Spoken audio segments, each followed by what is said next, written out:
अब आपको बताते हैं कि आज सुप्रीम कोर्ट ने जोशीमठ में जमीन धंसने के मामले में इंटरफेयर करने से, दखल देने से इनकार कर दिया। सुप्रीम कोर्ट ने कहा है कि उन्हें यह मामला इतना अर्जेंट नहीं लगता कि वो इस पर दखल दे।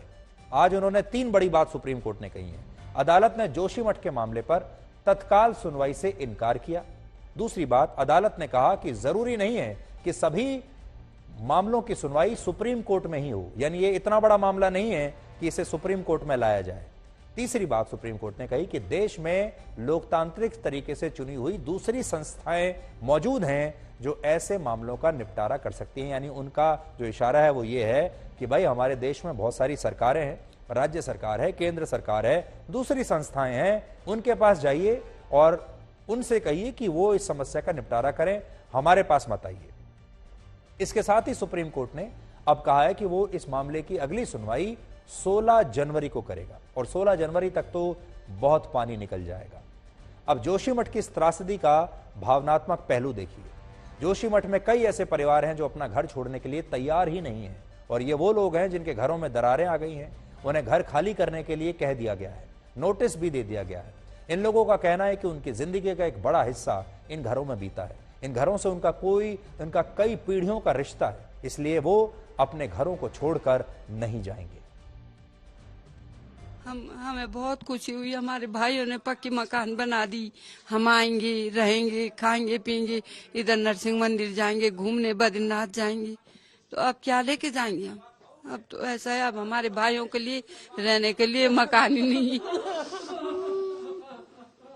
अब देखिए, जिन भाइयों ने घर बनाया था वो आज आए हैं देखने के लिए, मिलने के लिए, वो हाल समझने के लिए। अगर आप यहाँ कुछ समझ पा रहे हैं। मैं तो यहीं पे जॉब भी करती थी आंगनबाड़ी में, लेकिन इसी बार मुझे जाना पड़ा है। मेरा तो आधा जीवन यहीं बीत गया। 40 साल 45 साल होने वाले हैं मुझे यहाँ पे। मेरे लड़कियां दो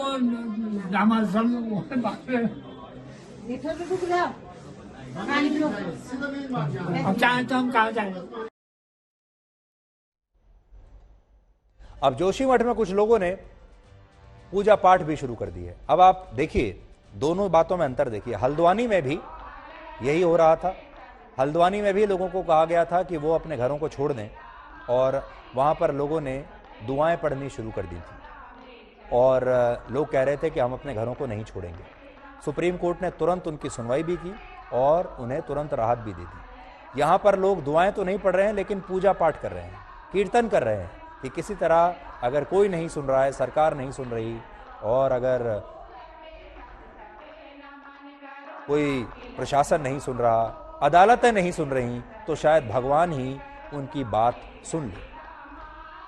तो एक तरीका तो लोग ये अपना रहे हैं कि लोग रो रहे हैं, भावुक हो रहे हैं, पूजा पाठ कर रहे हैं, और अगला तरीका यह है कि लोग अब प्रोटेस्ट कर रहे हैं। आज जोशीमठ में विरोध प्रदर्शन किए गए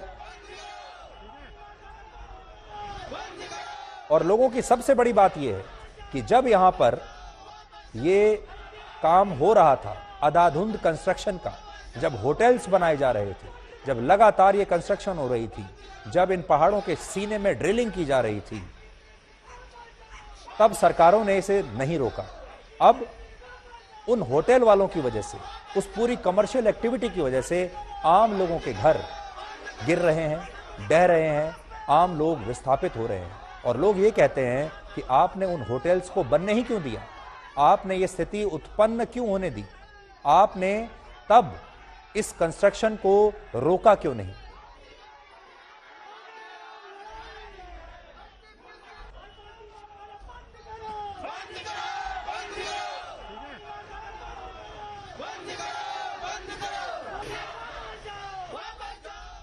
तो आज हम उत्तराखंड की सरकार से पूछना चाहते हैं। उत्तराखंड में अब तो बहुत समय से बीजेपी की सरकार है, इससे पहले कांग्रेस की सरकार थी। उत्तराखंड में इस इलाके में विधायक भी रहा होगा, हर बार विधानसभा में जो चुनाव लड़ता होगा इन्हीं लोगों के वोट लेता होगा।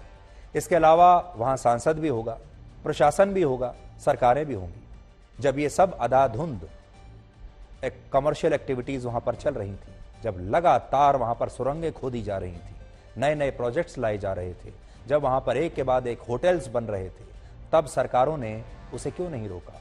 और ऐसा नहीं है कि सरकारों को पता नहीं था, अलग अलग कमिटीज ने, अलग अलग एक्सपर्ट्स ने वर्षों से यह बात सरकारों को बताई है कि यहां पर इस तरह की गतिविधियों को रोक दीजिए, वरना एक दिन ये पहाड़ गिर जाएंगे, लोगों की जान मुसीबत में पड़ जाएगी। लेकिन ये सरकारें रुकी नहीं और विकास के नाम पर या अलग अलग कारणों से या रोजगार के नाम पर यहां पर यह सब चलता रहा। और आज जिन लोगों ने पैसा कमाना था वो तो पैसा कमा चुके, जिन्होंने होटल्स बनाने थे उन्होंने लाखों करोड़ों रुपया कमा लिया पर्यटन के नाम पर, बाजारों के नाम पर। और अब जब मुसीबत आई है तो सबसे बड़ी कीमत चुका रहे हैं आम लोग और गरीब लोग, जिन्हें अपने घरों से अब बाहर निकाला जा रहा है। तो ये एक बहुत बड़ी केस स्टडी है कि कैसे हमारे देश की जो सरकारें हैं वो सोती रहती हैं, वो विकास के नाम पर अंधाधुंध कंस्ट्रक्शन का काम करती रहती हैं, पहाड़ों को जर्जर बनाती रहती हैं, खोदती रहती हैं, उनके सीने को छलनी करती रहती हैं, और आखिर में वहां की जो जनता है वो उसकी सबसे बड़ी विक्टिम बनती है।